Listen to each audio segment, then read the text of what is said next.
It began not with a grand address, but with a short statement, fewer than 200 words, published quietly by Buckingham Palace on a cold Monday in February 2024. The King of the United Kingdom had cancer. The announcement was brief, measured, and deeply intentional. It noted that the cancer had been discovered during a procedure initially scheduled to address an enlarged prostate. It clarified that it was not prostate cancer. It emphasized that His Majesty had begun regular treatments. And then it requested privacy. For a monarchy built on symbolism and continuity, the words, "King Charles has cancer," landed like a fault line. It was the first major health crisis of his reign, one that changed not just the king's schedule, but the psychology of the nation. This is Crownverse, where royal history is told not through rumor, but record. If you value truth over headlines, clarity over clickbait, subscribe now. Because some stories don't just shape the present, they quietly redraw the future. When Charles ascended the throne in September 2022, following the death of Queen Elizabeth II, many expected a transitional reign. The long wait had shaped a man known for patience, for principle, and for meticulous planning. His first year on the throne was defined by stability, subdued modernization, careful delegation. But the cancer diagnosis changed everything. Suddenly, questions that once lingered at the edges, about succession, about continuity, about legacy, stepped forward. What kind of king would Charles be, and for how long? Since that first announcement, updates have been sparse. The palace has offered few details, confirming only that the cancer is not prostate-related, that treatments are ongoing, and that the king continues to perform duties where possible. This silence is intentional. The British monarchy has long walked the line between public transparency and private sovereignty. Monarchs are heads of state, but they are not politicians. They do not answer to electoral bodies. Their medical privacy is, in many ways, still considered sacrosanct. And yet, Charles's illness could not be hidden. It was, in many ways, handled differently than previous royal health crises. He chose to go public. Unlike his mother, who kept many health concerns private until the very end, Charles made a deliberate choice to disclose his condition. Some royal watchers saw this as a gesture of openness, a modernizing move in line with his commitment to transparency. Others saw strategy, a way to shape the narrative early, before speculation overwhelmed the facts. What is undeniable is that the news changed the rhythm of royal life. In the months that followed, Charles scaled back appearances. Some engagements were postponed or delegated.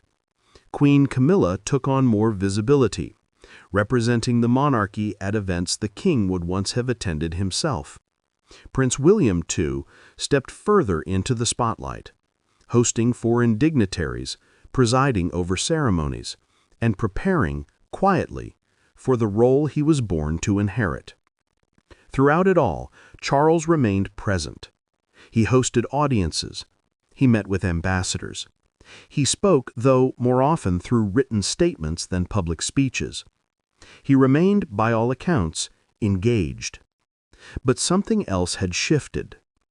The sense of inevitability surrounding the monarchy, a feeling cultivated through Elizabeth's 70-year reign, was broken. Charles, now a monarch in his mid-70s, was suddenly seen not as a long-reigning figurehead, but as a transitional steward, one who may pass the baton far sooner than imagined. And then, in March 2025, came the second shock. News broke that the king had been hospitalized, not for new illness, but for observation following side effects from his cancer treatment. The palace framed it as precautionary. Doctors were monitoring symptoms. Charles returned home soon after. But the headlines didn't miss the symbolism. The king was now a patient as much as a ruler, and even small updates carried weight. In September 2025, the king offered a rare, unscripted update during a hospital visit. While speaking with fellow cancer patients, he described his treatment experience. He listened. He empathized. He made clear that, like them, he too was undergoing a long and complex journey. It was one of the few moments where the curtain was briefly drawn back, and the nation saw not the sovereign, but the man behind the crown. Still, questions remain, and speculation, as ever, fills the silence. Some commentators have begun asking whether Charles's reign will be abbreviated, not by death, but by choice. Could a king battling cancer choose to abdicate or to co-reign in some modified form with his son? Could the crown pass sooner than expected, not through funeral, but through formal transition? Historically, abdications in Britain are rare and fraught. Edward VIII's 1936 abdication nearly destabilized the monarchy. Elizabeth II famously vowed to serve all the days of my life. But Charles is a different monarch in a different age. He has long shown interest in institutional reform, in modernization. Could that extend to the very structure of succession? So far, no evidence supports that Charles is preparing to step down. No formal discussions of co-regency.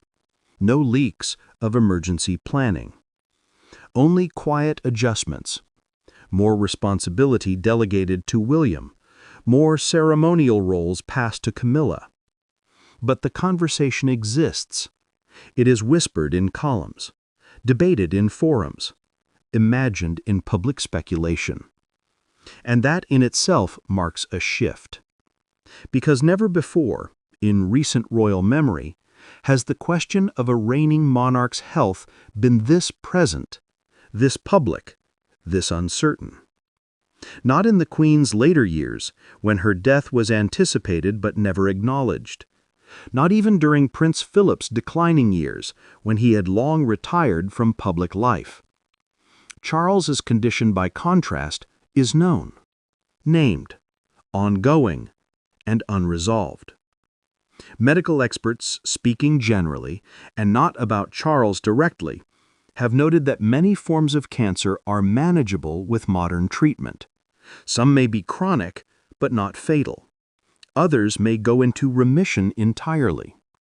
Without knowing the specific type or stage of Charles's illness, no credible conclusion can be drawn about his prognosis.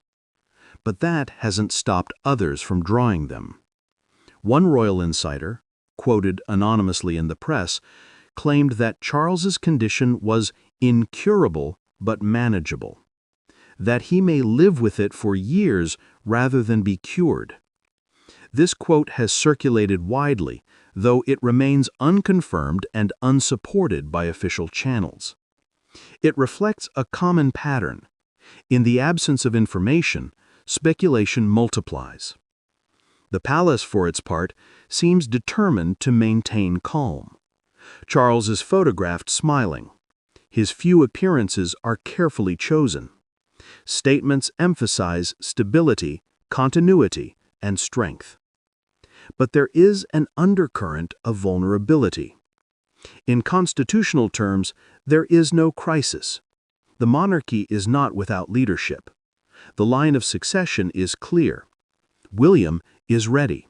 The crown endures.